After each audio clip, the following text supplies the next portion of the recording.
Great. So we have a special guest in studio. This is so fun. Rachel, thank you so much for joining us. Thanks for We're going to be talking all about jobs. And I thought this was such a fun time of year to do this. I think whether somebody is looking to make either a career shift or find a new role after the holidays, during the holidays, maybe it's kind of slow. Yeah. What do you notice in terms of maybe a pickup in January? January is the best time to look for a job because you have to think about it. In December, first of all, everyone's checked out. They want to go on their vacation. Yeah. They want to stay to get their bonus. Everybody's like, we'll circle back. What is that bonus? Like? Rachel, tell me Yeah, more about exactly. And so everyone sort of puts things off till after the holidays. Yeah. And here we are in January. We're circling back. This is us. This is what we're doing right now. And it's some of the industries that you're seeing when it comes to looking for a new job. I know we've heard a lot about, and Ken's has covered this as well, but and just like the how the technology industry is shifting, with AI and everything like that. A lot of industries are shifting right now, even entertainment, which is where we are. You know, I come from the entertainment industry. A lot of big shifts happening over there. And it's true. But you know what? You got to kind of evolve with whatever's happening. You got to go with it. You got to, you can't control it. So you just have to kind of go with it. It is a little bit of a weird time right now. And tell us kind of what you do. You help people guide them. Yeah. So I started the Grapevine Agency with my partner, Lori, 20 years ago. Wow. Congratulations. Thank you.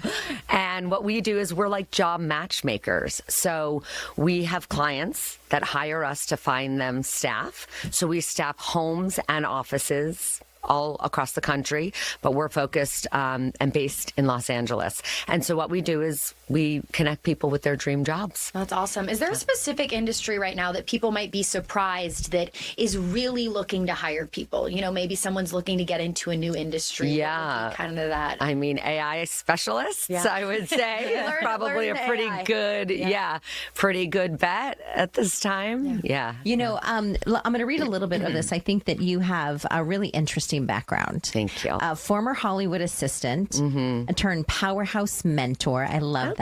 I'll take it. Own it. I love that. And you're the author of Straight from the Grapevine, How to Crush Your Job Search. At the beginning of that job search, are resumes still a thing? Are cover letters still a thing? How do we, after I go online and I'm searching through some of the websites and I see this is posted, are those things that we still need to, or is LinkedIn enough? Yeah, no, resumes are still a thing.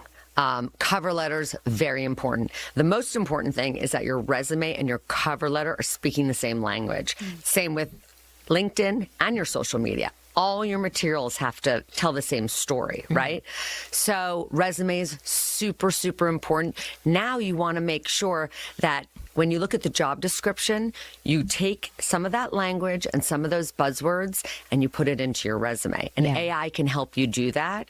And that way, when it's going through these AI filters, it picks up and it'll get through. And then it'll get to a human, which is what you ultimately Rachel, want. can you just hold with us for one quick second? We have some breaking news that we want to get to, but we want to make sure that we continue. Let's get right back to our interview. Yeah. Switching things back to jobs, hard left and turn, careers. You were talking about resumes and making sure that everything is cohesive. You mentioned social media, which I think is interesting. Different generations, people may be used to that, maybe not. But I would think an employer is going to check maybe your Instagram or your Facebook, absolutely, to see. Who you are outside of work is a reflection of who you are maybe inside of the office as well. Absolutely. And we advise all of our candidates to make sure your social media is clean. It's like you want to, your boss, anything you wouldn't want your boss to see, don't put it up there, especially during your job search. And we often have clients say, let me get their handle so I can take a look at them a little. So it goes beyond the cover letter, it goes beyond the resume and even the LinkedIn. And now it's going into social media. So you have to be really, really careful to keep that narrative clean and clear. What about using AI to create your resume letter or I know there's ways to check like if AI there was are. used. There are. And so is that a good idea or no? So we like to say, use it as a guideline, get your ideas organized with AI, and then write it yourself. Because at the end of the day, you want to connect with someone. This is all about human connection because they're not hiring an AI. Well, not yet, at least. They're not hiring. Thank goodness. Not yet.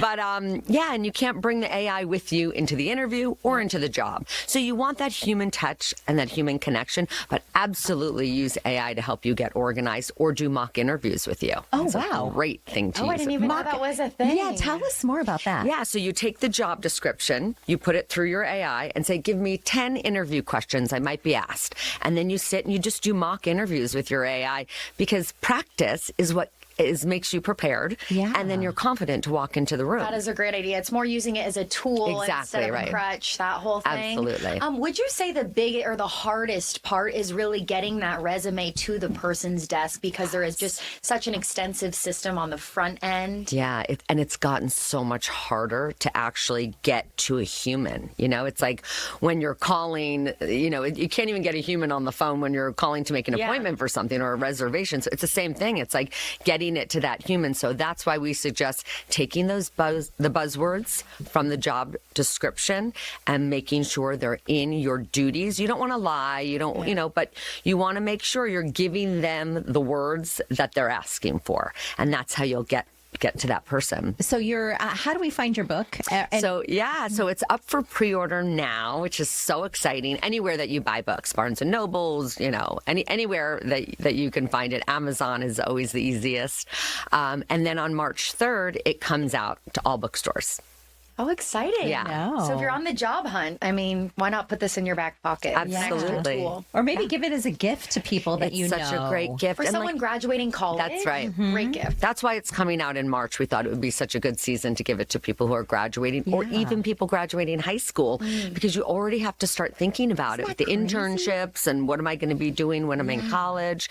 So, yeah, it's a great. So you can find us on at Grapevine Agency is our Instagram, and we post all about the book up there. Awesome. Thank you for your time, Rachel. Rachel. Thanks, guys. Thanks for having me. And I can't believe you survived Hollywood. Congratulations. Barely. Thank you. All right, we're going to go to this story next.